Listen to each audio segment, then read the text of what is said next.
Programme समाचार ते विचार देख रहे सारे ही दर्शकों का दूरदर्शन के इस प्रोग्राम में निੱਘਾ स्वागत। प्यारे दोस्तों, जिस तरह कि तुसीं जानते हो साडे इस प्रोग्राम समाचार ते विचार दे विच असीं टाइम टू टाइम कुछ करंट टॉपिक्स नूं लैके तुहाडे रूबरू हुंदे हां ते उस दे नाल संबंधित महत्वपूर्ण जानकारी तुहानूं प्रदान करदे हां। सो अज दा विशा उन्ना ही महत्वपूर्ण है जिन्ने कि महत्वपूर्ण हैं पिछले साडे करंट टॉपिक्स रहे ने। प्यारे दोस्तों, जिवें असीं देखते हैं कि अज जो समा चल रहा है खास तौर पर विद्यार्थियों के लिए जदों उन्होंने 10वीं और +2 के इम्तिहान दे दिते ने ते रिजल्ट बहुत ही नज़दीक हैं ते विद्यार्थियों के दिमाग दे विच इस समय एक चीज़ चल रही है, एक गलबात ने उन्हां ते प्रैशर पाया होया है कि +2 और 10th तो बाद उन्होंने अगे किस कैरियर नूं अडॉप्ट करना है। तो इस विषय के उत्ते गलबात करने के लिए कि प्रेजेंट मौजूदा माहौल दे विच अगे विद्यार्थियों का कैरियर की होवे लैके असीं तुहाडे रूबरू होए हाँ। तो इस विषय के उत्ते विचार चर्चा करने के लिए मेरे नाल हाज़र ने सतनाम सिंह संधू जी जो कि चंडीगढ़ यूनीवर्सिटी के चांसलर हैं ते नाल दी नाल चंडीगढ़ ग्रुप ऑफ कॉलेजेस के चेयरमैन भी हैं। तो उस तो एन अगे मेरे नाल हाज़र हैं सरदार मनजीत सिंह जी जो कि दुआबा ग्रुप ऑफ कॉलेजेस के एग्जीक्यूटिव वाइस चेयरमैन हैं।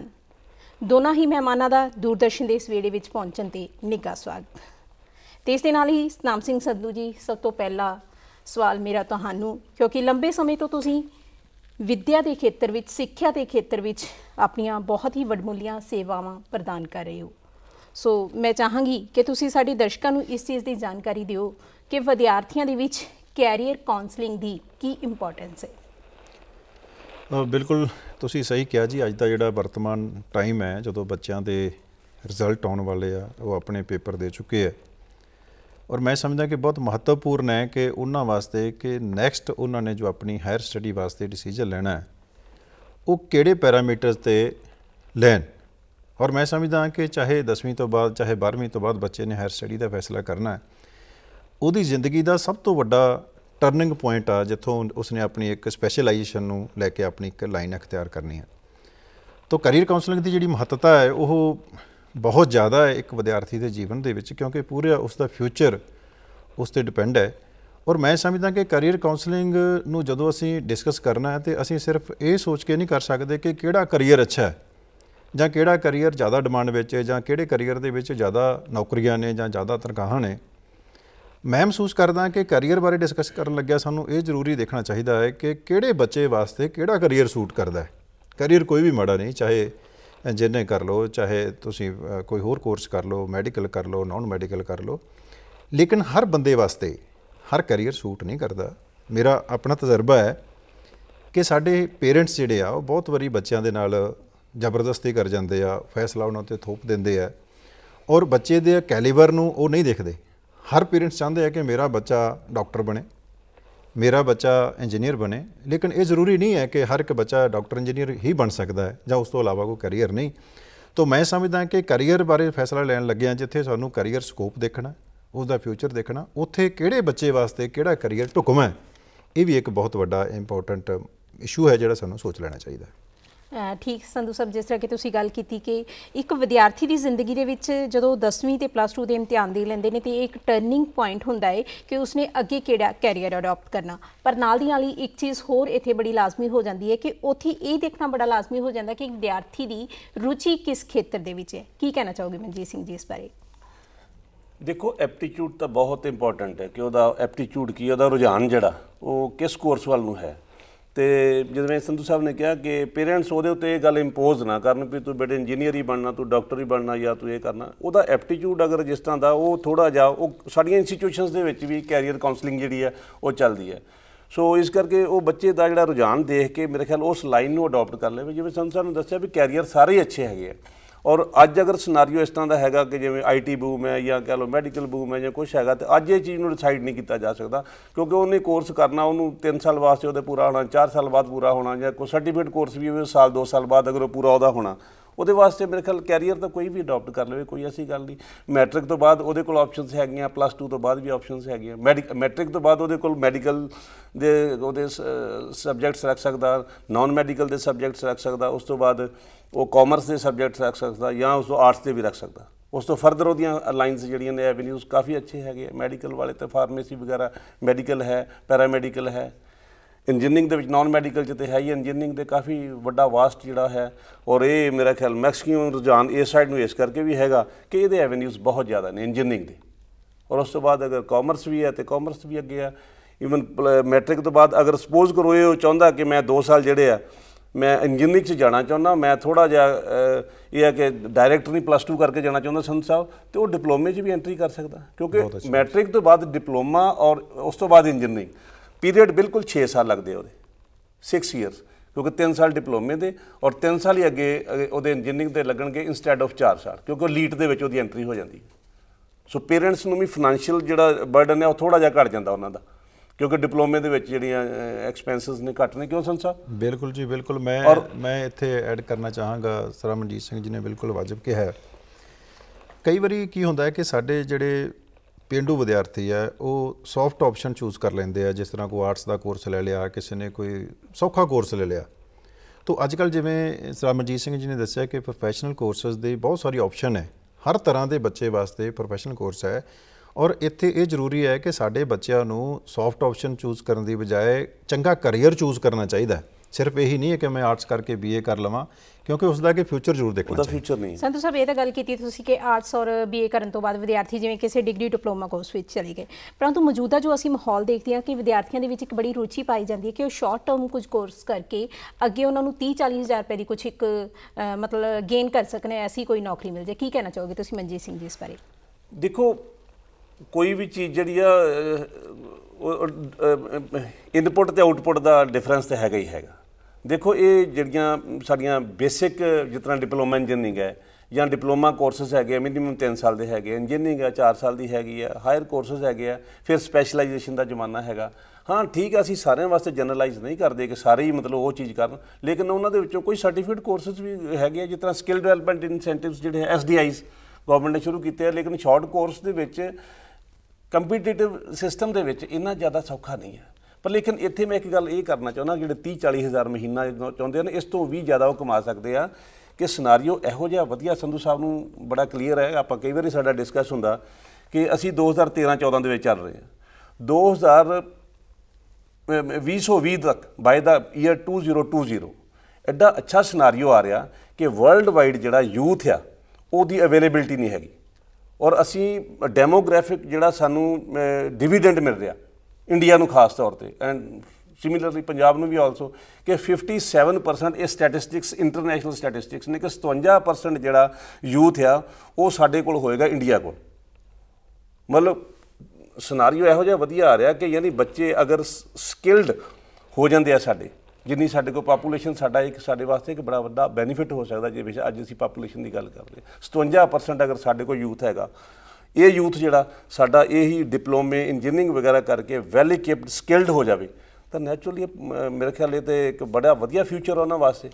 ਜੀ ਮਨਜੀਤ ਸਿੰਘ ਜੀ, ਇਹ ਤਾਂ ਗੱਲ ਕੀਤੀ ਕਿ ਤੁਸੀਂ ਆਉਣ ਵਾਲੇ ਫਿਊਚਰ ਦੇ ਵਿੱਚ ਜਿਸ ਤਰ੍ਹਾਂ ਤੁਸੀਂ ਦੱਸਿਆ ਕਿ 2020 ਦੇ ਵਿੱਚ ਜਿਹੜਾ ਹੈਗਾ ਇਸ ਤਰ੍ਹਾਂ ਦਾ ਜਿਹੜਾ ਹੈਗਾ ਮਾਹੌਲ ਆਉਣ ਵਾਲਾ ਹੈ, ਪਰੰਤੂ ਇੱਥੇ ਜਿਵੇਂ ਅਸੀਂ ਗੱਲ ਕਰ ਰਹੇ ਹਾਂ ਕੈਰੀਅਰ ਕਾਉਂਸਲਿੰਗ ਦੀ, ਅਤੇ ਕੈਰੀਅਰ ਕਾਉਂਸਲਿੰਗ ਦੀ ਜੇ ਮੈਂ ਗੱਲ ਕਰਾਂ ਕਿ ਪੇਂਡੂ ਔਰ ਸ਼ਹਿਰੀ ਖੇਤਰਾਂ ਦੇ ਵਿੱਚ, ਜੇ ਅਸੀਂ ਸ਼ਹਿਰੀ ਖੇਤਰਾਂ ਦੀ ਗੱਲ ਕਰਦੇ ਹਾਂ ਤਾਂ ਸ਼ਹਿਰੀ ਖੇਤਰਾਂ ਦੇ ਵਿੱਚ ਵਿਦਿਆਰਥੀਆਂ ਦੇ ਕੋਲ ਬਹੁਤ ਸਾਰੀਆਂ ਆਪਸ਼ਨਸ ਨੇ ਕਿ ਇਸ ਕਾਲਜ ਦੇ ਵਿੱਚ ਚਲੇ ਜਾਣਾ, ਦੂਸਰੇ ਕਾਲਜ ਦੇ ਵਿੱਚ ਚਲੇ ਜਾਣਾ, ਬਿਕੋਜ਼ ਆਫ ਬੜੇ ਹੀ ਜਿਹੜੇ ਕਾਲਜ ਨੇ ਸ਼ਹਿਰੀ ਖੇਤਰਾਂ ਦੇ ਵਿੱਚ ਮੌਜੂਦ ਨੇ। ਪਰ ਜੇ ਸੰਧੂ ਸਾਹਿਬ ਅਸੀਂ ਗੱਲ ਕਰੀਏ ਪੇਂਡੂ ਖੇਤਰਾਂ ਦੀ, ਤੇ ਪੇਂਡੂ ਖੇਤਰਾਂ ਦੇ ਜਿਹੜੇ ਵਿਦਿਆਰਥੀ ਨੇ ਉਹਨਾਂ ਦੇ ਕੋਲ ਜਿਹੜੀ ਕੈਰੀਅਰ ਕਾਉਂਸਲਿੰਗ ਦੀ ਜਿਹੜੀ ਅਵੇਅਰਨੈਸ ਆ ਉਹ ਕਿਸ ਤਰ੍ਹਾਂ ਪਹੁੰਚਾਈ ਜਾ ਸਕਦੀ ਹੈ, ਕੀ ਮਾਧਿਅਮ ਹੋ ਸਕਦਾ ਹੈ?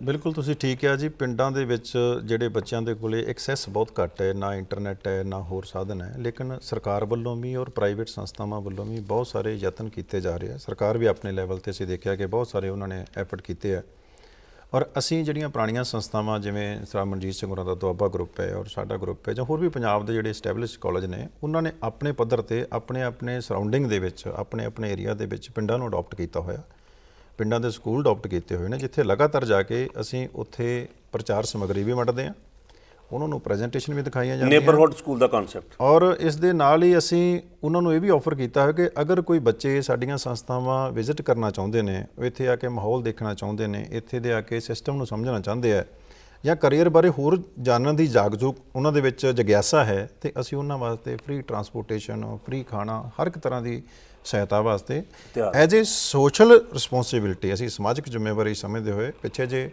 ਮਾਣਯੋਗ ਮੁੱਖ ਮੰਤਰੀ ਸਾਹਿਬ ਜਿਹੜੇ ਕਿ ਹਮੇਸ਼ਾ ਹੀ ਬੜੇ ਫਿਕਰਮੰਦ ਰਹਿੰਦੇ ਆ ਪਿੰਡਾਂ ਦੇ ਗਰੀਬ ਬੱਚਿਆਂ ਵਾਸਤੇ, ਉਹਨਾਂ ਨੇ ਵੀ ਪ੍ਰੇਰਿਆ ਸੀ ਸਾਨੂੰ ਕਿ ਤੁਸੀਂ ਪਿੰਡਾਂ ਵਿੱਚ ਜਾ ਕੇ ਦੂਰ ਦੁਰਾਡੇ ਦੇ ਜਿੱਥੇ ਕੋਈ ਸਾਧਨ ਨਹੀਂ ਆ ਉਹਨਾਂ ਨੂੰ ਦੱਸੋ, ਔਰ ਅਸੀਂ ਕੋਸ਼ਿਸ਼ ਕਰ ਰਹੇ ਹਾਂ। ਲੇਕਿਨ ਇਸ ਦੇ ਵਿੱਚ ਅਜੇ ਬਹੁਤ ਸਾਰਾ ਗੈਪ ਹੈ ਕਿ ਅੱਜ ਵੀ ਸਾਡੇ ਪਿੰਡਾਂ ਦੇ ਵਿਦਿਆਰਥੀ ਉਹ ਕਰੀਅਰ ਚੂਜ਼ ਕਰਨ ਲੱਗੇ ਉਹ ਭੇਡ ਚਾਲ ਦੇਖਦੇ ਨੇ, ਉਹਨਾਂ ਦਾ ਕੋਈ ਸਾਇੰਟੀਫਿਕ ਤਰੀਕਾ ਨਹੀਂ ਹੈ ਕਿ ਉਹਨਾਂ ਕਿਹੜਾ ਕਰੀਅਰ ਚੂਜ਼ ਕਰਨਾ ਹੈ, ਉਹਨਾਂ ਨੂੰ ਪਤਾ ਵੀ ਨਹੀਂ ਹੈ।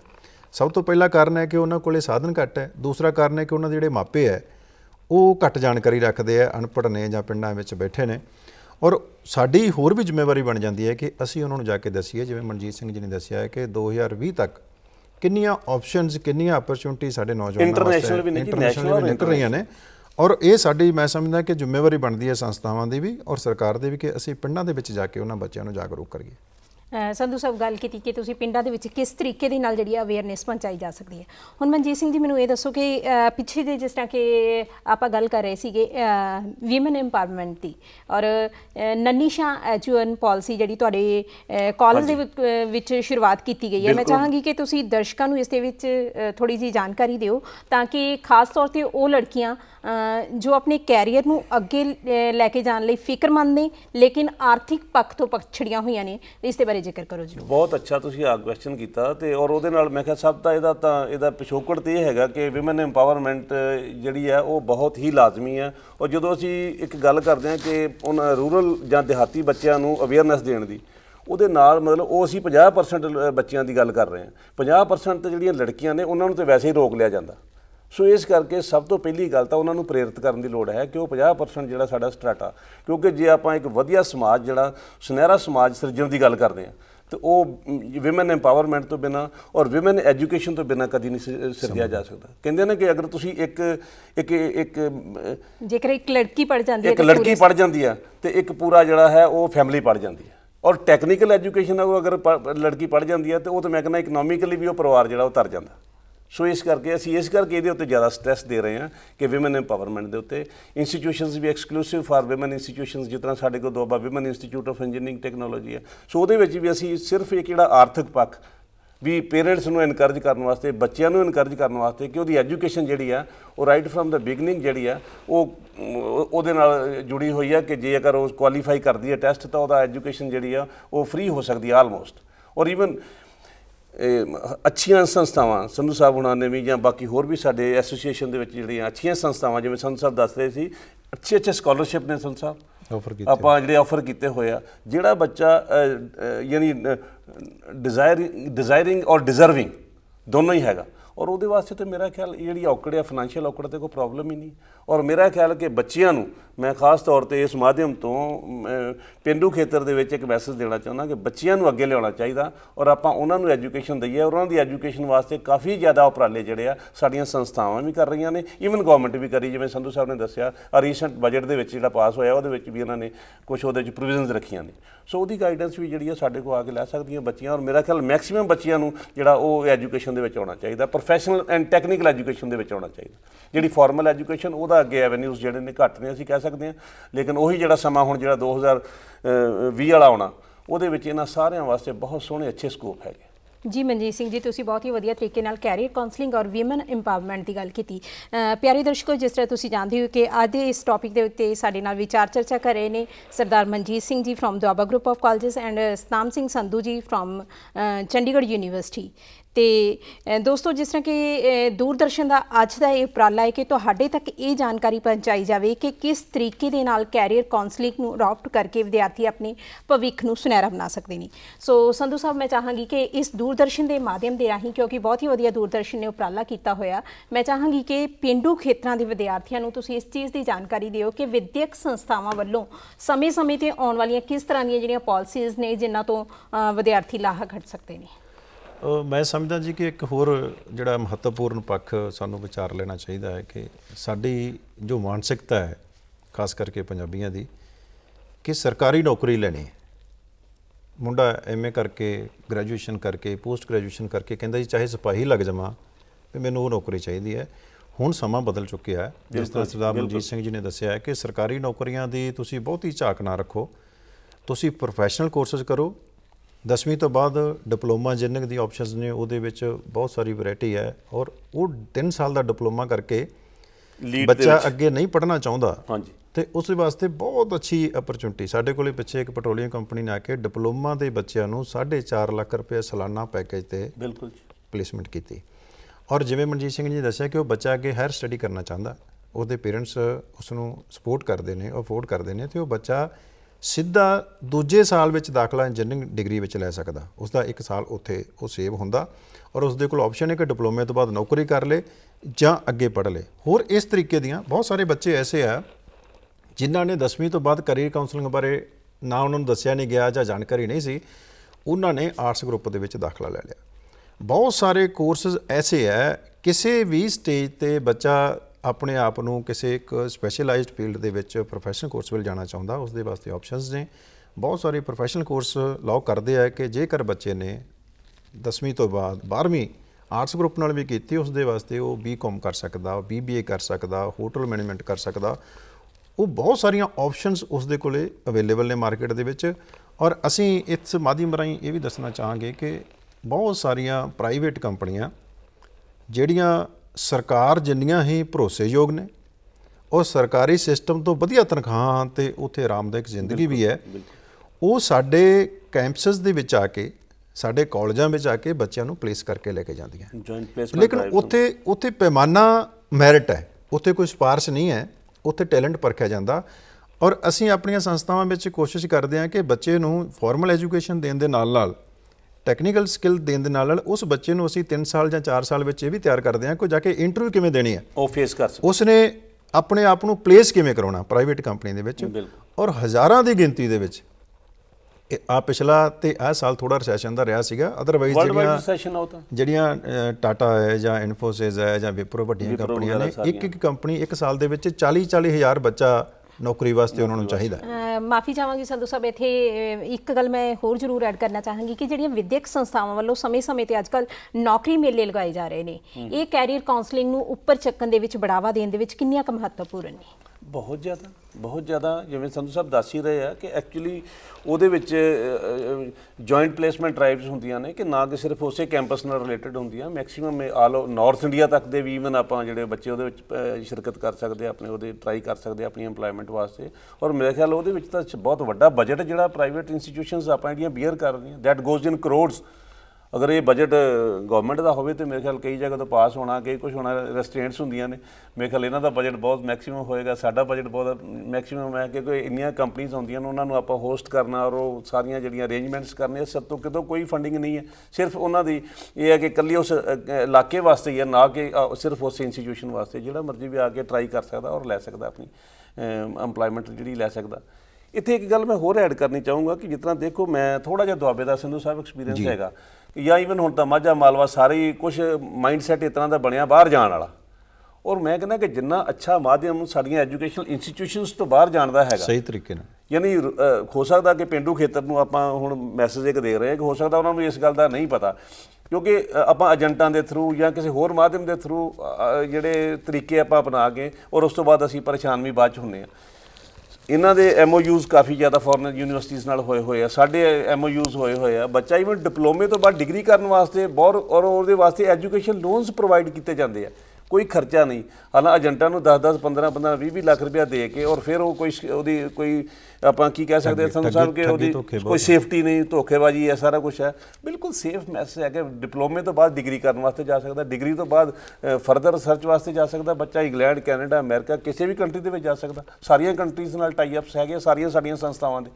सो इन्हों एक मैसेज आप ये भी दें कि बेस्ट तरीका यह है कि यानी अगर जे सपोर डिप्लोमा करके भी बाद अगर बाहर जाने का वह माइंड सैट है तो ही कैन गो। और एक्सपेंसिस के जिस तरह संधू साहब मैंने कह रहे थे वो स्पैसीफिकली तुम दे दो, क्योंकि थोड़ा जिहा बैंकिंग बैकग्राउंड करके मेरी कि यानी ये औकड़ है ही नहीं, फाइनैंस इज़ नॉट, ये कोई प्रॉब्लम है ही नहीं है, क्योंकि बैंक्स जिहड़े आ ये इन्हां दा प्रायोरिटी सैक्टर दे विच आउंदा। जिहड़े एजुकेशन लोन ने बच्चों को वो प्रायोरिटी सैक्टर दे विच आउंदा। सिर्फ गल सिर्फ अवेयरनैस दी है ਸਾਨੂੰ ਆ ਕੇ ਕੰਟੈਕਟ ਬੱਚੇ ਕਰ ਸਕਦੇ ਆ। ਜਿਹੜੇ ਪੇਰੈਂਟਸ ਨੂੰ ਇਹ ਪ੍ਰੋਬਲਮ ਹੈਗੀ ਹੈ ਕਿ ਉਹਨਾਂ ਨੂੰ ਫਾਈਨੈਂਸ਼ੀਅਲ ਪ੍ਰੋਬਲਮ ਹੈਗੀ ਆ, ਬੈਂਕਸ ਜਿਹੜੇ ਆ ਉਹ ਬਿਲਕੁਲ ਕੈਂਪਸ ਦੇ ਵਿੱਚ ਆ ਕੇ ਉਹ ਐਜੂਕੇਸ਼ਨ ਲੋਨ ਦੇ ਉੱਤੇ ਸੈਮੀਨਾਰ ਲਾ ਕੇ ਬੱਚਿਆਂ ਨੂੰ, ਜੇ ਉਹਨੇ ਇੰਡੀਆ 'ਚ ਵੀ ਪੜ੍ਹਾਈ ਕਰਨੀ ਹੈ, ਬਾਹਰ ਪੜ੍ਹਾਈ ਕਰਨੀ ਹੈ, ਉਹਨਾਂ ਨੂੰ ਸੈਂਕਸ਼ਨ ਕਰਦੇ ਆ ਉਹਨਾਂ ਦੇ ਲੋਨ। ਇੱਥੇ ਮੈਂ ਇੱਕ ਚੀਜ਼ ਐਡ ਕਰਨੀ ਚਾਹਾਂਗਾ ਕਿ ਬਹੁਤ ਮਹੱਤਵਪੂਰਨ ਜਿਹੜਾ ਮਸਲਾ ਮੈਂ ਸਮਝਦਾ ਕਿ ਇਸ ਮੰਚ ਤੋਂ ਡਿਸਕਸ ਹੋਣਾ ਚਾਹੀਦਾ ਹੈ। ਜਿਵੇਂ ਮਨਜੀਤ ਸਿੰਘ ਜੀ ਨੇ ਦੱਸਿਆ ਕਿ ਪੈਸਾ ਕੋਈ ਸਮੱਸਿਆ ਨਹੀਂ ਹੈ ਬੱਚਿਆਂ ਦੇ ਪੜ੍ਹਨ ਵਾਸਤੇ, ਲੇਕਿਨ ਅੱਜ ਵੀ ਸਾਡੇ ਬੱਚੇ ਜਿਹੜੇ ਡਰਾਪ ਆਊਟ ਰੇਟ ਆ 10ਵੀਂ ਤੋਂ ਬਾਅਦ ਹੈ, +2 ਤੋਂ ਬਾਅਦ ਜਿਹੜੇ ਸਕੂਲ ਛੱਡ ਜਾਂਦੇ ਆ, ਕਿ ਪੜ੍ਹਾਈ ਛੱਡ ਜਾਂਦੇ ਆ, ਉਹ ਬਹੁਤ ਜ਼ਿਆਦਾ ਹੈ। ਸਾਡੀ ਹਾਇਰ ਐਜੂਕੇਸ਼ਨ ਦੇ ਵਿੱਚ ਇਨਰੋਲਮੈਂਟ ਜਿਹੜੀ ਆ ਉਹ 4% ਸੀ, ਹੁਣ 9% ਆ ਗਈ, ਲੇਕਿਨ ਜਿਹੜੀ ਟੈਕਨੀਕਲ ਪ੍ਰੋਫੈਸ਼ਨਲ ਐਜੂਕੇਸ਼ਨ ਵਿੱਚ ਇਨਰੋਲਮੈਂਟ ਆ ਉਹ ਹੱਲੇ ਵੀ 4% ਹੀ ਹੈ ਜੀ, ਔਰ ਪਿੰਡਾਂ ਦੀ ਉਸ ਤੋਂ ਵੀ ਥੱਲੇ ਹੈ। ਔਰ ਮੈਂ ਸਮਝਦਾ ਕਿ ਬਹੁਤ ਵੱਡਾ ਚਿੰਤਾ ਦਾ ਵਿਸ਼ਾ ਹੈ ਕਿ ਸਾਡੇ ਜਿਹੜੇ ਬੱਚੇ ਆ ਕਿ 90% ਤੋਂ ਵੱਧ ਬੱਚੇ ਆ ਜਿਹੜੇ ਅੱਗੇ ਇਹਨਾਂ ਕੋਰਸਾਂ ਵਿੱਚ ਆ ਹੀ ਨਹੀਂ ਰਹੇ। ਔਰ ਸਾਡੀ ਇਸ ਮੰਚ ਤੋਂ, ਇਸ ਮਾਧਿਅਮ ਰਾਹੀਂ ਅਪੀਲ ਹੈ ਪਿੰਡਾਂ ਦੇ ਸਾਡੇ ਜਿਹੜੇ ਪੇਰੈਂਟਸ ਨੂੰ, ਮਾਪਿਆਂ ਨੂੰ ਔਰ ਜ਼ਿੰਮੇਵਾਰ ਬੰਦਿਆਂ, ਮੌਜੂਦ ਬੰਦਿਆਂ ਨੂੰ ਕਿ ਬੱਚਿਆਂ ਨੂੰ ਤੁਸੀਂ 10ਵੀਂ ਤੱਕ ਬੇਸਿਕ ਐਜੂਕੇਸ਼ਨ ਹੈ, ਉਸ ਤੋਂ ਬਾਅਦ ਜ਼ਰੂਰ ਪੜ੍ਹਾਓ, ਚਾਹੇ ਡਿਪਲੋਮਾ ਕਰਾਓ, ਚਾਹੇ ਡਿਗਰੀ ਕਰਾਓ। ਪੈਸਿਆਂ ਦੀ, ਕਿਸੇ ਹੋਰ ਖਰਚੇ ਦੀ ਕੋਈ ਦਿੱਕਤ ਨਹੀਂ ਹੈ। ਬਹੁਤ ਸਾਰਾ ਸਕੀਮਾਂ ਨੇ ਗਵਰਨਮੈਂਟ ਦੀਆਂ, ਸਕਾਲਰਸ਼ਿਪ ਸਕੀਮਾਂ ਨੇ, ਬੈਂਕਾਂ ਸਾਡੇ ਵਾਸਤੇ ਬੈਠੀਆਂ ਨੇ ਜੀ, ਔਰ ਹਰ ਤਰ੍ਹਾਂ ਦੀ ਅਪਰਚੁਨਿਟੀ ਹੈ। ਇਹ ਲਾਈਫ ਟਾਈਮ ਬੱਚਿਆਂ ਵਾਸਤੇ ਹੈ ਕਿ ਤੁਸੀਂ, ਸਾਡੀ ਹੁਣ ਜਿਹੜੇ ਵਿਕਸਿਤ ਦੇਸ਼ ਨੇ ਉਹਨਾਂ ਦੇ ਵਿੱਚ ਹਾਇਰ ਐਜੂਕੇਸ਼ਨ ਦੇ ਵਿੱਚ ਇਨਰੋਲਮੈਂਟ ਜਿਹੜੀ ਆ ਉਹ 30% ਤੱਕ ਹੈ ਔਰ ਅਸੀਂ 4% ਤੋਂ 9% ਤੇ ਆਏ ਹਾਂ। ਲੇਕਿਨ ਉਸ ਦੇ ਵਿੱਚ ਵੀ ਹਾਲੇ ਬਹੁਤ ਸਾਰੇ ਬੱਚੇ ਆ ਜਿਹੜੇ ਹਾਲੇ BA ਕਰ ਰਹੇ ਆ ਜਾਂ ਜਿਹੜੀਆਂ ਸੁਧਾਰਨ ਡਿਗਰੀਆਂ ਕਰੀ ਜਾ ਰਹੇ ਹੈਗੇ ਆ। ਉਹਦੀ ਬਜਾਏ ਵੀ ਸਾਨੂੰ ਬੱਚਿਆਂ ਨੂੰ ਇਸ ਪਾਸੇ ਲਗਾਉਣਾ ਚਾਹੀਦਾ। ਬਿਲਕੁਲ ਸੰਧੂ ਸਾਹਿਬ, ਇਹ ਤਾਂ ਗੱਲ ਕੀਤੀ ਤੁਸੀਂ ਅਵੇਅਰਨੈਸ ਦੀ ਕਿ ਵਿਦਿਆਰਥੀਆਂ ਦੇ ਵਿੱਚ ਅਵੇਅਰਨੈਸ ਦੀ ਘਾਟ ਹੋਣ ਕਰਕੇ ਹੀ ਵਿਦਿਆਰਥੀ ਅੱਗੇ ਤੋਂ ਅੱਗੇ ਸਟੱਡੀ ਦੇ ਵਿੱਚ ਜਾਈ ਜਾ ਰਹੇ ਨੇ, ਲੇਕਿਨ ਟੈਕਨੀਕਲ ਜਿਹੜੇ ਕੋਰਸ ਨੇ, ਤਕਨੀਕੀ ਕੋਰਸਾਂ ਦੇ ਵੱਲੋਂ ਉਹਨਾਂ ਨੂੰ ਜ਼ਿਆਦਾ ਜਾਣਾ ਚਾਹੀਦਾ। ਤੇ ਇਸੇ ਨਾਲ ਹੀ ਜਿਸ ਤਰ੍ਹਾਂ ਮਨਜੀਤ ਸਿੰਘ ਜੀ ਹੁਣੀ, ਸਤਨਾਮ ਸਿੰਘ ਜੀ ਨੇ ਗੱਲ ਕੀਤੀ ਸੀਗੀ ਕਿ ਸਰਕਾਰੀ ਨੌਕਰੀਆਂ ਨੇ ਜਿਹੜੀਆਂ ਨੇ ਉਹ ਇੰਨੀਆਂ ਹੁਣ ਨਹੀਂ ਰਹਿ ਗਈਆਂ। ਸੋ ਕੈਰੀਅਰ ਕਾਉਂਸਲਿੰਗ ਦੇ ਵਿੱਚ ਇੱਥੇ ਇੱਕ ਬਹੁਤ ਮਹੱਤਵਪੂਰਨ ਪੱਖ ਆ ਜਾਂਦਾ ਹੈ, ਐਂਟਰਪ੍ਰੈਨਿਓਰਸ਼ਿਪ। ਕੀ ਕਹਿਣਾ ਚਾਹੋਗੇ ਕਿ ਐਂਟਰਪ੍ਰੈਨਿਓਰਸ਼ਿਪ ਦੇ ਰਾਹੀਂ ਕਿਸ ਤਰੀਕੇ ਦੇ ਨਾਲ ਵਿਦਿਆਰਥੀ ਆਪਣੇ ਭਵਿੱਖ ਨੂੰ ਰੁਸ਼ਨਾ ਸਕਦੇ ਨੇ? ਦੇਖੋ, ਬਹੁਤ ਅੱਛਾ ਇਹ ਵੀ ਐਵੇਨਿਊ ਕਿ ਬਹੁਤ ਅੱਛਾ ਸੈਲਫ ਇੰਪਲਾਇਮੈਂਟ ਦਾ। ਔਰ ਸੈਲਫ ਇੰਪਲਾਇਮੈਂਟ ਦੇ ਵਿੱਚ ਦੇਖੋ, ਜੇ ਅਸੀਂ ਗੱਲ ਕਰੀਏ ਈਵਨ ਐਪਲ ਦਾ ਜਿਹੜਾ ਔਰ ਜਿਹੜਾ ਉਹਦਾ ਸੰਸਥਾਪਕ ਸੀਗਾ ਸਟੀਵ ਜੌਬ ਦੀ ਗੱਲ ਕਰ ਲਈਏ ਜਾਂ ਈਵਨ ਇਹ ਫੇਸਬੁੱਕ ਵਾਲੇ ਦੀ ਗੱਲ ਕਰ ਲਈਏ, ਹੁਣ ਇਹ ਸੈਲਫ ਇੰਪਲਾਇਮੈਂਟ ਵਾਲੀ ਹੈ। ਦੇਖਿਆ ਬੇਸ਼ੱਕ ਆਈਕਨਸ ਨੇ, ਸਟਾਰਸ ਨੇ, ਔਰ ਉਹਨਾਂ ਨੇ ਕਿਤੇ ਕੋਈ ਨੌਕਰੀ ਲਈ ਹੈ। ਔਰ ਮੇਰੇ ਖਿਆਲ ਸਕਿੱਲ ਜਾਂ ਪੋਟੈਂਸ਼ੀਅਲ ਦੀ ਕੋਈ ਕਮੀ ਨਹੀਂ ਹੈ। ਔਰ ਸੈਲਫ ਇੰਪਲਾਇਮੈਂਟ ਵਾਸਤੇ ਵੀ ਮੈਂ ਜਿਹੜੀ ਗੱਲ ਕੀਤੀ ਪਹਿਲਾਂ, ਤਾਂ ਐਜੂਕੇਸ਼ਨ ਵਾਸਤੇ ਸੰਧੂ ਸਾਹਿਬ ਬੜੇ, ਸਾਡਾ ਸਟੇਟ ਬੈਂਕ ਨਾਲ ਵਾ, ਤੁਹਾਡਾ ਵੀ ਆਪਾਂ ਇਕੱਠੇ ਹੀ ਆਪਾਂ, and they are very Liberal. ਔਰ ਈਵਨ ਕਿ ਉਹ ਤਾਂ ਸਾਡੇ ਕੋਲ ਕਹਿੰਦੇ ਵੀ ਸਾਡੇ ਕੋਲ ਸੈਮੀਨਾਰ ਲਵਾਓ। ਔਰ ਬੱਚਿਆਂ ਨੂੰ ਐਜੂਕੇਸ਼ਨ ਤੋਂ ਬਾਅਦ ਵੀ, ਕਿਉਂਕਿ ਉਹਦੀ ਜਿਹੜੀ ਰੀਪੇਮੈਂਟ ਹੈ ਉਹ ਉਹਦੀ ਇੰਪਲਾਇਮੈਂਟ ਤੋਂ ਬਾਅਦ ਹੋਣੀ ਹੈ ਜਾਂ ਸੈਲਫ ਇੰਪਲਾਇਮੈਂਟ ਤੋਂ ਬਾਅਦ ਹੋਣੀ, ਉਹਦੀ ਉਸ ਲੋਨ ਦੀ ਰੀਪੇਮੈਂਟ ਹੋਣੀ। ਔਰ ਉਦੋਂ ਫਿਰ ਸੈਲਫ ਇੰਪਲਾਇਮੈਂਟ ਵਾਸਤੇ ਵੀ ਉਹ ਅੱਗੇ ਨੂੰ ਆਉਂਦੇ ਕਿ ਉਹਦੇ ਵਾਸਤੇ ਵੀ ਸਾਡੇ ਕੋਲ ਉਹ ਬੱਚੇ ਲੋਨ ਲੈਣ ਔਰ ਆਪਣਾ ਕੰਮ, ਅਗਰ ਉਹ ਖੁਦ ਵੀ ਆਪਣਾ ਕੰਮ ਕੋਈ ਐਸਟੈਬਲਿਸ਼ ਕਰਨਾ ਚਾਹੁੰਦੇ ਆ ਕਿਸੇ ਕਿਸਮ ਦਾ ਵੀ, ਉਹ ਵੀ ਕਰ ਸਕਦੇ। ਅਸੀਂ ਗੱਲ ਕੀਤੀ ਮਨਜੀਤ ਸਿੰਘ ਜੀ ਸਰਕਾਰੀ ਨੌਕਰੀਆਂ ਦੇ ਬਾਰੇ, ਐਂਟਰਪ੍ਰੈਨਿਓਰਸ਼ਿਪ ਦੇ ਬਾਰੇ। ਸੋ ਸੰਧੂ ਸਾਹਿਬ, ਮੈਂ ਚਾਹਾਂਗੀ ਕਿ ਖਾਸ ਤੌਰ ਤੇ ਵਿਦਿਆਰਥੀਆਂ ਨੂੰ ਇਸ ਚੀਜ਼ ਦੀ ਜਾਣਕਾਰੀ ਦਿਓ ਕਿ ਜੋ ਪੇਂਡੂ ਖੇਤਰ ਦੇ ਵਿਦਿਆਰਥੀ ਨੇ, ਕਿ ਵਿਦਿਅਕ ਸੰਸਥਾਵਾਂ ਵੱਲੋਂ ਸਮੇਂ-ਸਮੇਂ ਤੇ ਕੁਝ ਇੱਕ ਸੈਮੀਨਾਰ ਦੇ ਆਯੋਜਨ ਕੀਤਾ ਜਾਂਦਾ ਹੈ ਕਿ ਉੱਥੇ ਜਾ ਕੇ ਉਹਨਾਂ ਨੂੰ ਦੱਸਿਆ ਜਾਵੇ ਕਿ 10ਵੀਂ ਤੋਂ ਬਾਅਦ ਜਾਂ +2 ਤੋਂ ਬਾਅਦ ਉਹ ਕਿੱਥੇ ਜਾ ਸਕਦੇ ਨੇ। ਬਿਲਕੁਲ ਜੀ, ਅਸੀਂ ਆਪਣੀਆਂ ਸੰਸਥਾਵਾਂ ਵੱਲੋਂ, ਔਰ ਅਸੀਂ ਨਹੀਂ ਇਕੱਲੇ, ਸਾਰੀਆਂ ਸੰਸਥਾਵਾਂ ਵੱਲੋਂ, ਜਿਵੇਂ ਸਰ ਮਨਜੀਤ ਸਿੰਘ ਹੋਰਾਂ ਦੀਆਂ ਸੰਸਥਾਵਾਂ ਨੇ ਜਾਂ ਹੋਰ ਵੀ ਸਾਡੇ ਜਿਹੜੇ ਸੱਜਣ ਹੈ, ਉਹਨਾਂ ਨੇ ਸਪੈਸ਼ਲ ਟੀਮਾਂ ਬਣਾਈਆਂ ਹੋਈਆਂ। ਮੈਂ ਦੱਸਿਆ ਕਿ CM ਸਾਹਿਬ ਨੇ ਸਾਨੂੰ ਇਸ ਗੱਲ ਵਾਸਤੇ ਪ੍ਰੇਰਿਤ ਕੀਤਾ ਸੀ ਔਰ ਅਸੀਂ ਸਕੂਲਾਂ 'ਚੋਂ ਟਾਈਮ ਲੈ ਕੇ ਜਿਹੜੇ ਸਕੂਲ ਚਾਹੁੰਦੇ ਆ ਕਿ ਅਸੀਂ ਉੱਥੇ ਕਰਵਾਈਏ ਉਹ ਕਰ ਰਹੇ ਹਾਂ। ਅਸੀਂ ਮਟੀਰੀਅਲ ਛਪਾਇਆ ਹੋਇਆ, ਬਰੋਚਰ ਛਪਾਏ ਹੋਏ ਨੇ ਜਿਹੜੇ ਜਾ ਕੇ ਅਸੀਂ ਬੱਚਿਆਂ ਨੂੰ ਵੰਡਦੇ ਹਾਂ। ਔਰ ਸਿਰਫ ਅਸੀਂ ਉਹੀ ਕੋਰਸ ਨਹੀਂ ਦੱਸਦੇ, ਕਈ ਲੋਕਾਂ ਨੂੰ ਵੀ ਹੈ ਕਿ ਅਸੀਂ ਆਪਣੇ ਪ੍ਰਚਾਰ ਕਰਨ ਆ ਗਏ, ਅਸੀਂ ਆਪਣੀ ਮਾਰਕੀਟਿੰਗ ਕਰਨ ਆ ਗਏ। ਅਸੀਂ ਸਿਰਫ ਉਹੀ ਕੋਰਸ ਨਹੀਂ ਦੱਸਦੇ ਕਿ ਜਿਹੜੇ ਸਾਡੇ ਕੋਲੇ, ਅਸੀਂ ਉਹਨਾਂ ਵਾਸਤੇ ਜੋ ਵੀ ਕੋਰਸ ਦੀ ਆਪਸ਼ਨ ਹੈ, ਬਹੁਤ ਸਾਰੇ ਨਵੇਂ ਕੋਰਸ ਆਉਂਦੇ, ਬੱਚਿਆਂ ਨੂੰ ਪਤਾ ਨਹੀਂ ਚੱਲਦਾ। ਬਹੁਤ ਸਾਰੀਆਂ ਨਵੀਆਂ ਡਿਵੈਲਪਮੈਂਟ ਹੁੰਦੀਆਂ ਨੇ, ਬਹੁਤ ਸਾਰੀਆਂ ਨਵੀਆਂ ਕੰਪਨੀਆਂ, ਨਵੇਂ ਬਿਜ਼ਨਸ ਆਉਂਦੇ ਨੇ, ਬੱਚਿਆਂ ਨੂੰ ਪਤਾ ਨਹੀਂ ਚੱਲਦਾ। ਔਰ ਸਾਡੇ ਉਹ ਜਿਹੜੇ ਸੈੱਲ ਆ ਉਹ ਪਿੰਡਾਂ ਵਿੱਚ ਜਾ ਕੇ, ਪਿੰਡਾਂ ਦੇ ਸਕੂਲਾਂ ਦੇ ਵਿੱਚ ਵੀ ਔਰ ਪਿੰਡਾਂ ਦੇ ਸਰਪੰਚਾਂ ਜਾਂ ਮੁਅੱਜ਼ਜ਼ ਲੋਕਾਂ ਦੇ ਇਕੱਠ ਕਰਕੇ ਉਹਨਾਂ ਨੂੰ ਵੀ ਦੱਸਣ ਦੀ ਕੋਸ਼ਿਸ਼ ਕਰਦੇ ਆ। ਔਰ ਮੈਂ ਇਸ ਮਾਧਿਅਮ ਰਾਹੀਂ ਸੁਨੇਹਾ ਦੇਣਾ ਚਾਹੂੰਗਾ ਕਿ ਕੋਈ ਵੀ ਪਿੰਡ ਦੀ ਪੰਚਾਇਤ, ਕੋਈ ਵੀ ਸਕੂਲ, ਕਿਸੇ ਵੀ ਤਰ੍ਹਾਂ, ਉਹ ਸਾਨੂੰ ਨਹੀਂ, ਸਿਰਫ ਜਿਹੜੀ ਵੀ ਉਹਨਾਂ ਦੇ ਨੇੜੇ ਕੋਈ ਸੰਸਥਾ ਲੱਗਦੀ ਆ ਉਸ ਨੂੰ ਉਹ ਜਾ ਕੇ ਕਹਿ ਸਕਦੇ ਆ ਕਿ ਜੀ ਸਾਡੇ ਤੁਸੀਂ ਆਪਣੀ ਟੀਮ ਭੇਜੋ। ਔਰ ਸਾਡੇ ਕੋਲੇ ਬੜੇ ਕਾਬਲ ਅਧਿਆਪਕ, ਸਾਡੇ ਕੋਲੇ ਬੜੇ ਐਕਸਪਰਟ ਕਰੀਅਰ ਕਾਉਂਸਲਿੰਗ ਵਾਲੇ ਅਵੇਲੇਬਲ ਨੇ ਸੱਜਣ, ਜਿਹੜੇ ਜਾ ਕੇ ਉਹਨਾਂ ਨੂੰ ਉੱਥੇ ਸਹੀ ਜਾਣਕਾਰੀ ਦੇ ਸਕਦੇ। ਆਡੀਓ ਵਿਜ਼ੂਅਲ ਦਿੱਤੀ ਜਾ ਸਕਦੀ ਹੈ, ਇਨਫਰਾਸਟ੍ਰਕਚਰ ਸਾਰਿਆਂ ਕੋਲ ਹੈਗਾ, LCD ਪ੍ਰੋਜੈਕਟਰ ਦੇ ਉੱਤੇ ਜਾ ਕੇ ਸਾਰਾ ਕੁਝ ਦੱਸਿਆ ਜਾ ਸਕਦਾ ਉਹਨਾਂ ਨੂੰ। ਨਵੀਂ ਟੈਕਨੋਲੋਜੀ ਦੇ ਰਾਹੀਂ ਅਸੀਂ ਬਹੁਤ ਤਰ੍ਹਾਂ ਦੀ ਜਿਹੜੀ ਅਵੇਅਰਨੈਸ ਵਿਦਿਆਰਥੀਆਂ ਤੱਕ ਲੈ ਕੇ ਜਾ ਸਕਦੇ ਹਾਂ। ਔਰ ਇਹ ਬਹੁਤ, ਇਹ ਇੱਕ ਅੰਗਰੇਜ਼ੀ ਦਾ ਵਰਡ ਮੈਂ ਇੱਥੇ ਯੂਜ਼ ਕਰੂੰਗਾ, ਪਨੇਸ਼ੀਆ, ਉਹ ਇੱਕ ਪਨੇਸ਼ੀਆ ਇੱਕ ਇਹੋ ਜਿਹੀ ਮੈਡੀਸਨ ਹੈ ਕਿ ਜਿਹੜੀਆਂ ਸਾਰੀਆਂ ਬਿਮਾਰੀਆਂ ਵਾਸਤੇ ਜ਼ਰੂਰੀ ਹੈ। ਐਜੂਕੇਸ਼ਨ ਜਿਹੜੀ ਹੈ ਔਰ ਟੈਕਨੀਕਲ ਐਜੂਕੇਸ਼ਨ ਜਿਹੜੀ ਹੈ ਸਾਡੀਆਂ ਸੋਸ਼ਲ ਈਵਲਸ, ਸੋਸ਼ਲ ਮੀਨੇਸਿਸ ਜਿੰਨੀਆਂ ਵੀ ਹੈਗੀਆਂ ਜਿਹੜੀਆਂ ਕੁਰੀਤੀਆਂ ਨੇ ਸਾਡੀਆਂ ਸਮਾਜ ਦੀਆਂ, ਉਹਨਾਂ ਵਾਸਤੇ ਇਹ ਇੱਕ ਪਨੇਸ਼ੀਆ ਹੈ। ਯਾਨੀ ਸਾਡੇ ਕੋਲ ਹੋਰ ਕੋਈ ਹੱਲ ਨਹੀਂ। ਤਾਂ ਹੀ ਉਹ ਤਾਂ CM ਸਾਹਿਬ, ਸਾਡੇ ਆਨਰੇਬਲ CM ਸਾਹਿਬ ਇਹੀ ਕਹਿੰਦੇ ਹੁੰਦੇ ਜਦੋਂ ਵੀ ਸਾਡੀ ਕਿਤੇ ਉਹਨਾਂ ਨਾਲ ਡਿਸਕਸ਼ਨ ਹੁੰਦੀ ਹੈ ਜਾਂ ਉਹ ਸਾਨੂੰ ਬੁਲਾਉਂਦੇ, ਉਹ ਕਹਿੰਦੇ ਜੀ ਸਭ ਤੋਂ ਨੇੜੇ ਅਗਰ ਦਿਲ ਦੇ ਮੇਰੇ ਕੋਲ ਚੀਜ਼ ਹੈਗੀ ਤਾਂ ਉਹ ਐਜੂਕੇਸ਼ਨ ਹੈ। ਤੇ ਇਸ ਕਰਕੇ ਭਾਈ ਪੰਜਾਬ ਦੇ ਵਿੱਚ ਸਾਰੇ ਅਗਰ ਸਾਡੇ ਬੱਚੇ ਐਜੂਕੇਟ ਹੋ ਜਾਣ ਤੇ ਸਾਡੀਆਂ ਮੈਕਸਿਮਮ ਪ੍ਰੋਬਲਮ ਜਿਹੜੀਆਂ ਉਹ ਸੋਲਵ ਹੋ ਜਾਣ। ਮੈਂ ਇੱਥੇ ਇੱਕ ਸੁਨੇਹਾ ਦੇਣਾ ਚਾਹਾਂਗਾ, ਗੁਸਤਾਖੀ ਮਾਫ, ਕਿ ਮੇਰੀ ਪੇਰੈਂਟਸ ਨੂੰ ਬੇਨਤੀ ਹੈ, ਮਾਪਿਆਂ ਨੂੰ, ਕਿ ਹੁਣ ਜਿਵੇਂ ਬੱਚਿਆਂ ਦੇ ਪੇਪਰ ਹੋ ਚੁੱਕੇ ਆ, ਤੁਸੀਂ ਰਿਜ਼ਲਟ ਦੀ ਇੰਤਜ਼ਾਰ ਦੇ ਵਿੱਚ ਘਰ ਨਾ ਬੈਠੋ। ਤੁਸੀਂ ਆਪਣੇ ਬੱਚਿਆਂ ਨੂੰ ਲੈ ਕੇ ਸੰਬੰਧਿਤ ਸੰਸਥਾਵਾਂ ਜਿਹੜੀਆਂ ਵੀ ਤੁਹਾਡੇ ਨਜ਼ਦੀਕ ਲੱਗਦੀਆਂ ਤੁਸੀਂ ਵਿਜ਼ਿਟ ਕਰੋ, ਉੱਥੇ ਜਾ ਕੇ ਅਧਿਆਪਕਾਂ ਨੂੰ ਮਿਲੋ। ਉਹ ਸਾਰੀਆਂ ਸੰਸਥਾਵਾਂ ਇਸ ਗੱਲ ਵਾਸਤੇ ਤਿਆਰ ਬੈਠੀਆਂ। ਥੋੜ੍ਹੀ ਜ਼ਿੰਮੇਵਾਰੀ ਜਿਹੜੀ ਮਾਪਿਆਂ ਨੂੰ ਨਿਭਾਉਣੀ ਚਾਹੀਦੀ ਹੈ। ਜੇਕਰ ਮਾਪੇ ਨਹੀਂ ਆ ਸਕਦੇ ਕਿਸੇ ਕਾਰਨ ਬਸ ਉਹ ਕਿਤੇ ਹੋਰ ਕੰਮ ਵਿੱਚ ਮਸਰੂਫ ਨੇ, ਤੇ ਬੱਚੇ ਖੁਦ ਚੱਲ ਕੇ ਸਾਡੇ ਕੋਲ ਆ ਸਕਦੇ ਨੇ, ਸਾਨੂੰ ਟੈਲੀਫੋਨ ਕਰ ਸਕਦੇ ਨੇ। ਔਰ ਬਹੁਤ ਸਾਰੀਆਂ ਸੰਸਥਾਵਾਂ ਨੇ ਤੇ ਟੋਲ ਫ੍ਰੀ ਨੰਬਰ ਦਿੱਤੇ ਹੋਏ ਕਿ ਤੁਸੀਂ ਕਾਲ ਕਰੋ, ਤੁਹਾਨੂੰ ਪੈਸੇ ਵੀ ਨਹੀਂ ਲੱਗਦੇ। ਔਰ ਤੁਸੀਂ ਘਰ ਬੈਠਣ ਦੀ ਬਜਾਏ ਐਗਜ਼ਾਮ ਤੋਂ ਵਿਹਲੇ ਹੋ ਕੇ ਕਿ ਤੁਸੀਂ ਨਾਨਕੇ ਘੁੰਮਣ ਚਲੇ ਗਏ, ਤੁਸੀਂ ਛੁੱਟੀਆਂ ਮਨਾਉਣ ਚਲੇ ਗਏ, ਤੁਸੀਂ ਸੰਸਥਾਵਾਂ ਵਿੱਚ ਜਾਓ, ਵਿਜ਼ਿਟ ਕਰੋ ਔਰ ਉੱਥੇ ਜਾ ਕੇ ਦੇਖੋ ਕਿ ਕਿਸ ਤਰ੍ਹਾਂ ਦੀ ਕਰੀਅਰ ਅਪਰਚੁਨਿਟੀਜ਼ ਨੇ। ਸੰਧੂ ਸਾਹਿਬ, ਮੈਂ ਇੱਥੇ ਐਡ ਕਰਨਾ ਚਾਹੂੰਗਾ ਕਿ ਪੇਰੈਂਟਸ ਨੂੰ ਆਪਣੀ ਜ਼ਿੰਮੇਵਾਰੀ ਤੋਂ ਨਹੀਂ ਹਟਣਾ ਨਹੀਂ ਚਾਹੀਦਾ। ਕਹਿੰਦੇ ਨੇ ਕਿ ਪੇਰੈਂਟਸ ਔਰ ਦੋਨੋਂ ਜਿਹੜੇ ਨਾ ਦੋਨੋਂ ਆੜਿਆ, ਦੋਨੋਂ ਕਹਿ ਲਓ ਵੀ ਬੰਦ ਆ, ਤੁਸੀਂ ਪੇਰੈਂਟਸ ਨੂੰ ਨਾਲ ਰੱਖੋ। ਕਿਉਂਕਿ ਕਈ ਵਾਰੀ ਬੱਚਿਆਂ ਦੀ ਉਹ ਜਿਹੜੀ ਆਪਾਂ ਗੱਲ ਕਰ ਰਹੇ ਸੀ ਵੀ ਹੋੜ ਆ, ਬੱਚਿਆਂ ਦੇ ਮਗਰ ਬੱਚੇ ਲੱਗ ਜਾਂਦੇ ਨੇ। ਇਸ ਕਰਕੇ ਪੇਰੈਂਟਸ ਜਿਹੜੇ ਸਿਆਣੇ ਨੇ, ਉਹਨਾਂ ਨੇ ਜ਼ਿੰਦਗੀ ਹੰਡਾਈ ਹੋਈ ਹੈ, ਉਹ ਬਿਲਕੁਲ ਨਾਲ ਹੋਣ ਬੱਚਿਆਂ ਦੇ। ਠੀਕ ਮਨਜੀਤ ਸਿੰਘ ਜੀ, ਤੁਸੀਂ ਬਹੁਤ ਹੀ ਵਧੀਆ ਗੱਲ ਸਾਡੇ ਵਿਦਿਆਰਥੀਆਂ ਦੇ ਤੱਕ ਪਹੁੰਚਾਈ ਕਿ ਭੇਡ ਚਾਲ ਦੀ ਰੁਚੀ ਨੂੰ ਪਿੱਛੇ ਛੱਡ ਕੇ ਆਪਣੇ ਮਾਪਿਆਂ ਦੀ, ਬਿਕੋਜ਼ ਆਫ ਜੋ ਸਾਡੇ ਪੇਰੈਂਟਸ ਨੇ, ਉਹਨਾਂ ਦਾ ਜ਼ਿੰਦਗੀ ਜੀਣ ਦਾ ਇੱਕ ਤਜਰਬਾ ਹੈ, ਗਾਈਡੈਂਸ ਪ੍ਰਾਪਤ ਕਰ ਸਕਦੇ ਨੇ। ਸੋ ਬਹੁਤ ਹੀ ਵਧੀਆ ਜਾਣਕਾਰੀ ਅੱਜ ਦੇ ਸਾਡੇ ਦਰਸ਼ਕਾਂ ਨੂੰ Satnam Singh Sandhu from CGC university and Manjit Singh ji from Doaba group of colleges ਨੇ ਪ੍ਰਦਾਨ ਕੀਤੀ। ਮੈਨੂੰ ਉਮੀਦ ਹੈ ਕਿ ਸਾਡੇ ਵਿਦਿਆਰਥੀ ਅੱਜ ਦੀ ਇਸ ਡਿਸਕਸ਼ਨ ਤੋਂ ਬਹੁਤ ਸਾਰੀ ਭਰਪੂਰ ਲਾਹੇਵੰਦ ਜਾਣਕਾਰੀ ਪ੍ਰਾਪਤ ਕਰਕੇ ਅੱਗੇ ਆਪਣੇ ਭਵਿੱਖ ਨੂੰ ਰੁਸ਼ਨਾ ਸਕਣਗੇ। ਤੇ ਇਸ ਦੇ ਨਾਲ ਹੀ ਆਏ ਦੋਨਾਂ ਹੀ ਮਹਿਮਾਨਾਂ ਦਾ ਇੱਕ ਵਾਰ ਫਿਰ ਤੋਂ ਨਿੱਘਾ ਸਵਾਗਤ। ਉਮੀਦ ਕਰਦੀ ਹਾਂ ਕਿ ਇਸੇ ਤਰ੍ਹਾਂ ਹੀ ਟਾਈਮ ਟੂ ਟਾਈਮ ਸਾਡੇ ਵਿਦਿਆਰਥੀਆਂ ਨੂੰ, ਸਾਡੀ ਜਨਰੇਸ਼ਨ ਨੂੰ ਇਸ ਤਰ੍ਹਾਂ ਦੀ ਕੁਝ ਹੋਰ ਟੌਪਿਕਸ ਦੇ ਉੱਤੇ ਤੁਸੀਂ ਜਾਣਕਾਰੀ ਪ੍ਰਦਾਨ ਕਰੋਗੇ। ਇਸ ਦੇ ਨਾਲ ਹੀ ਸਾਰੇ ਹੀ ਦਰਸ਼ਕਾਂ ਦਾ ਇੱਕ ਵਾਰ ਫਿਰ ਤੋਂ ਧੰਨਵਾਦ। ਹੁਣ ਮੈਨੂੰ ਜਾਨੀ ਹਰਦੀਪ ਵਿਰਕ ਨੂੰ ਦਿਓ ਇਜਾਜ਼ਤ। ਅਗਲੇ ਹਫ਼ਤੇ ਇਸੇ ਸਮੇਂ ਇਸੇ ਚੈਨਲ ਤੇ ਅਸੀਂ ਫਿਰ ਤੋਂ ਹਾਜ਼ਰ ਹੋਵਾਂਗੇ ਲੈ ਕੇ ਪ੍ਰੋਗਰਾਮ ਸਮਾਚਾਰ ਤੇ ਵਿਚਾਰ।